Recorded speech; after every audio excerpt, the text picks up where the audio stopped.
Good evening, everyone. My name is Brad Walter, and today we're going to be discussing the G1000 and some of the sources that we can use it for when it comes to getting some data on weather.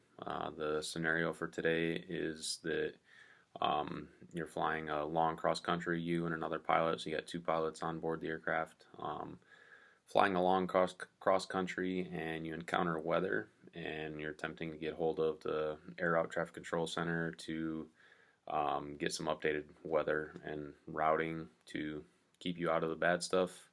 And due to the bad weather, they're slammed on the radios with multiple calls, and you're having difficulty getting a hold of them to get some updated weather and routing.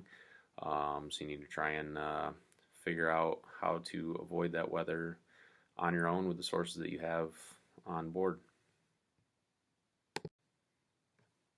So first we're going to talk about some of the outside sources that you can use the G1000 to assist you in coordinating. So by outside I mean not weather data that the G1000 is providing for you, but use the G1000 to contact someone that can help you out with weather.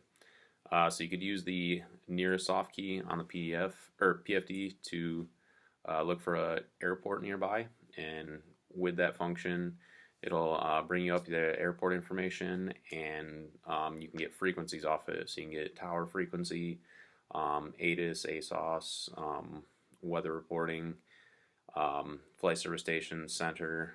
Any of those can help you out with weather in the local area. And that'll help you for like an immediate around the aircraft type of source. And if you get a hold of tower, they can even get you in contact with somebody else that can help you with your next destination airport or give you updates within their range to help you get a view of what you have coming ahead.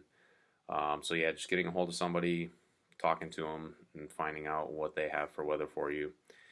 You can also use your flight management system to look up your destination airport and do the same thing, get those frequencies. Depending on how far you are from your destination, it's going to depend on whether you can pick up the frequency yet or not. But yeah, just utilize tower, flight service station. The ARTCC is not your only resource to be able to talk to another human and find out weather that is going to be along your route. Next is some of the weather sources that we can work with on board the actual aircraft. The one thing to remember with all of these weather sources is that you need to know what your aircraft's equipped with, because none of them are standard on the plane. You're not going to jump in and see a G1000 and say, oh, I have this weather reporting, I have XM weather, I have NextRad or anything like that. You need to know what services you actually have included with your G1000. These are great sources to be able to view all different types of weather. It can tell you if you have lightning, rain. It'll give you the depiction of it, clouds.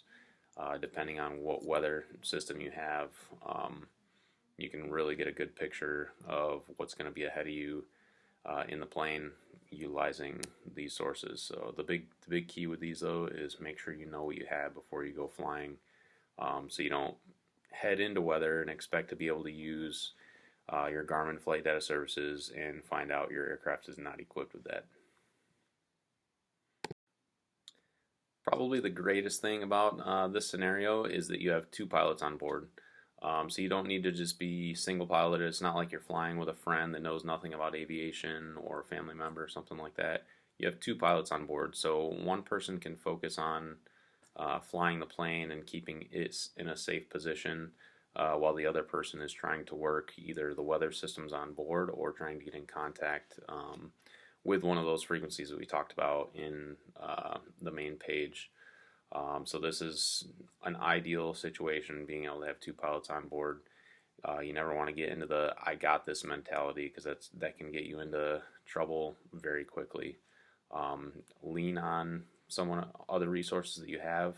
Trust in God to provide you with the knowledge and right course of action to keep yourself and the aircraft and your other pilot safe in this situation. And just know that you are not alone. Even if you're in the plane alone, you're not alone because you have God there to give you the knowledge and what to do. Ecclesiastes 4 9 through 10 is a great verse that I found that talks about relying on others. It says, "Two are better than one because they have a good return for their labor. If either of them falls down, one can help the other up. But pity anyone who falls and has no one to help them up." So this just points to, again, just leaning on that other pilot in the cockpit and working through your situation together.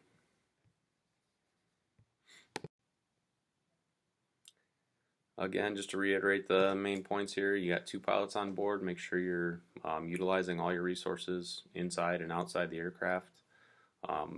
Follow along with your in-flight guides and use different people outside the plane. Contact those frequencies that you have that you can get help from. And it didn't really say in the scenario whether you're on an IFR or VFR flight plan.